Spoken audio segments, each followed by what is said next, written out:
मैंने बच्चों को सुनाया था। ईमानदारी क्या होता है ये सीखो। एक कहानी के माध्यम से मैं सिखाने की कोशिश कर रहा हूँ। हमारे गुरु थे पंकज सर पटना में, ठीक है, हिस्ट्री पढ़ाते थे और इतना शानदार पढ़ाते थे, खुद को शहंशाह कहते हैं। कोई अगर बच्चा उनसे जुड़ा हो उन तक मेरा ये बात पहुंचा देना कि सर देखिए आपके एक छात्र जो है वो भी हिस्ट्री पढ़ा रहे हैं और हम उनका बहुत बड़ा योगदान जो है वो हमको सिखाने में।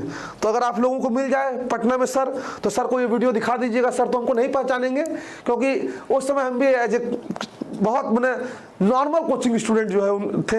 अब ऐसा भी नहीं था बहुत कि हम जो है टिप टॉप वाले स्टूडेंट थे तो हमको पहचान जाएंगे, नहीं पहचानेंगे। हमको पता है ये चीज़, पहले से हमको पता है, मेरा नाम भी नहीं जानते होंगे।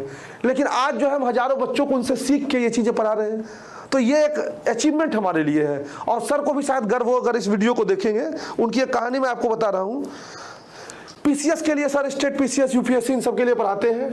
तो एक बच्चा था पीसीएस का जो उनके तैयारी कर रहा था, बहुत गरीब बच्चा था और उसका मेंस जो वो क्लियर हो गया, इंटरव्यू की तैयारी उसको करनी थी।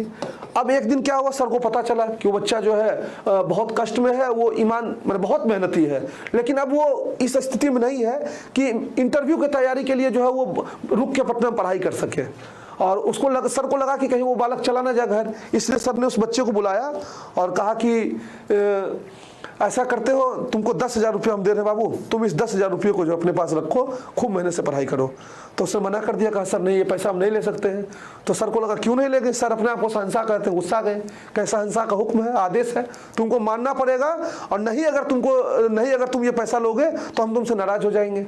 तो फिर सर को उसने बताना शुरू किया, कहा सर मैं आपसे बस 2 बातें शेयर करना चाहता हूँ, उसके बाद आप बता दीजिएगा कि हमको ये पैसा लेना चाहिए या नहीं लेना चाहिए। समझिए ईमानदारी क्या होती है। वो बालक बताया कि सर आज ही मेरे घर से जो है 5,000 रुपये हमको आया है। और हमने पूछा अपनी बहन से कि क्या पापा का रिक्शा, उसके पिताजी रिक्शा चलाते, पापा का रिक्शा बहुत अच्छा चलने लगा है क्या, कि 5,000 रुपया पापा इस महीने भेज दिए हैं, आज तक तुमको 5,000 वो नहीं भेजे थे। तो कहा कि नहीं, मेरी बहन ने सर मुझे बताया कि रिक्शा तो 2 महीने पहले ही जो वो बंद पड़ी है, क्योंकि पापा को एक ट्रक वाले ने धक्का मार दिया था, उनमें उनका रिक्शा टूट गया था और वो रिक्शा घर पे पड़ी है। घर पे जो है वो बहुत ख़राब स्थिति है। लेकिन जब पापा को पता चला कि आप जो है मेंस क्लियर कर लिए हैं और इंटरव्यू में जाने वाले हैं, तो पापा ने खून बेच के आपको 5,000 रुपये भेजा है कि हमारा बच्चा जो है वो कम से कम जब मेंस इंटरव्यू क्लियर करके आएगा ना, हमारे सारे दुखों का जो है वो हरण हो जाएगा, सारे दुख हमारे समाप्त हो जाएंगे। तो सर बताइए, क्या ये 10,000 रहते हुए, ये 5,000 रहते हुए आपका 10,000 रुपया लेना जो है हमारे लिए जायज़ है? और अगर ये 10,000 रुपया ले लेंगे तो सोचिए हमारी स्थिति क्या होगी सर। उसकी आंखों से झरझर आंसू बह रहे थे।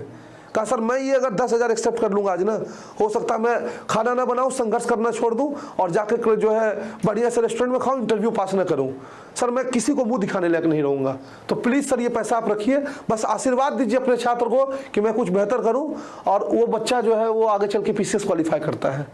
ये क्यों हुआ? सिर्फ और सिर्फ उसकी ईमानदारी की वजह से हुआ।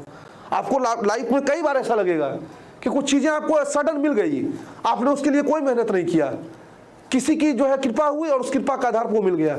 लंबे समय तक नहीं टिकेगा बाबू, ध्यान रखिएगा। आज देखते हैं यूट्यूब पर कई वीडियोज वायरल होते हैं, कई लोग